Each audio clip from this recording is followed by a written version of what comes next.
तो friends news देखते हैं हम अभी हमारे पास कौन सी न्यूज़ है इस वीक में और जिन पर ट्रेड करनी है हमें। तो देखिए 29 तारीख में एक है jolt job opening. Jolt job opening में एक ही फ़ायदा है इसका कि कई बार इसमें जिस डायरेक्शन में मार्केट मतलब फर्स्ट मिनट वाली कैंडल न्यूज़ के बाद जिस डायरेक्शन में बनती है उसी डायरेक्शन में ये कंटिन्यू 10-20 मिनट के लिए उसी डायरेक्शन को फॉलो करते हैं। तो इसमें क्या है, रिवर्स कम होता है। तो ये जोल्ट भी एक ठीक है ट्रेडिंग के लिए, लेकिन इसका बेनिफिट तब आपको मिल सकता है जब आप ट्रेडों को होल्ड करें 10 से मिनट 5 मिनट, यानी कि इसके अकॉर्डिंग ही चलें। जब जैसे ही मोमेंट आता है तो उसके अकॉर्डिंग चले तो ये आपको बड़ा मोमेंट दे सकता है।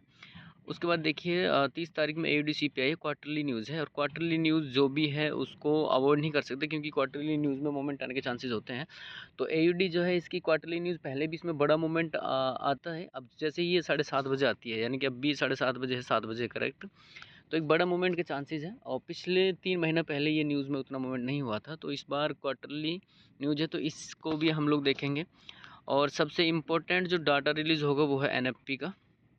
इस बार NFP में देखिए और कोई डाटा उसके साथ है नहीं 2 तारीख में, तो सिंगल NFP का डाटा है। तो फोरकास्ट देख लेते हैं। देखिए NFP का डाटा जो है सबसे ज़्यादा मार्केट को इफेक्ट ये डाटा करता है, नॉन फॉर्म एम्प्लॉयमेंट चेंज वाला। ये देखिए फोरकास्ट कर रखा है कि नेगेटिव, यानी कि कम फोरकास्ट कर रखा है। और हमेशा जितना ये कम फोरकास्ट होगा उतना ही ये पॉजिटिव आने के उसके चांसेस होंगे। तो अब भी ये मानकर चलेंगे हम लोग कि ये पॉजिटिव आएगा। और पॉजिटिव आएगा तो ये जैसे 228 के पहले का था, आया था पॉजिटिव, पहले भी कम फोरकास्ट कर रखा था। इस बार 129 के फोरकास्ट है, तो ये 300 के आसपास का डाटा पॉजिटिव आना चाहिए। और अगर ये डाटा पॉजिटिव आया तो अनएम्प्लॉयमेंट जो रेट है इसका या तो ये न्यूट्रल आए 4.2, या ये इसके साथ पॉजिटिव आए। क्योंकि अगर ये देखिए unemployment change, unemployment rate, non farm employment change, NFP का डाटा अगर पॉजिटिव आता है और अनएम्प्लॉयमेंट रेट का नेगेटिव आता है तो पहले इम्पैक्ट होगा नॉन फॉर्म एम्प्लॉयमेंट चेंज का, उसके बाद इम्पैक्ट होगा अनएम्प्लॉयमेंट रेट का। अगर ये ऑपोजिट आता है, इसके दोनों पॉजिटिव आते हैं, तो ये जो एवरेज अर्ली अर्निंग है उसका उतना इफेक्ट पड़ता नहीं है मार्केट पर। तो ये ही 2 डाटा इंपॉर्टेंट होते हैं इसमें। अगर NFP में ये 300 के आसपास ये डाटा आ जाता है एक्चुअल, तो एक बड़ा moment euro USD GBP USD में सेल की डायरेक्शन में होगा। उसके बाद अगर अनएम्प्लॉयमेंट रेट पॉजिटिव आ गया तो फिर ये रिवर्स में, यानी कि फिर उसके बाद 10 मिनट या 5 मिनट में ये फिर ये रिवर्स की तरफ मोमेंट आएगा। और अगर दोनों पॉजिटिव आ गए तो फिर एक की डायरेक्शन कंटिन्यू करेंगे ये।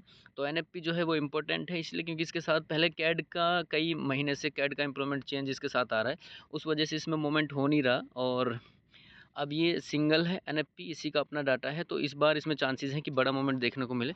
तो NFP को ही हम ज़्यादा फोकस करेंगे NFP पर। और उसके बाद हल्का बैलेंस जो है, थोड़ा बैलेंस हम लोग लगाएंगे AUD की CPI पर, और फिर जोल्ट पर, यानी कि तीनों न्यूज़ों को हम करेंगे। जोल्ट और AUD CPI को थोड़े बैलेंस से करेंगे, NFP पर हम लोग ज़्यादा बैलेंस का इस्तेमाल करेंगे। तो थोड़ा सा अपने फंड के अकॉर्डिंग आप इन्वेस्टमेंट करें ताकि थोड़ी सेफ्टी भी रहे। और NFP तो इम्पोर्टेंट डाटा ही है, तो इसमें बड़ा मूवमेंट आने के चांसेस हैं इस मंथ में। तो बाकी देखते हैं।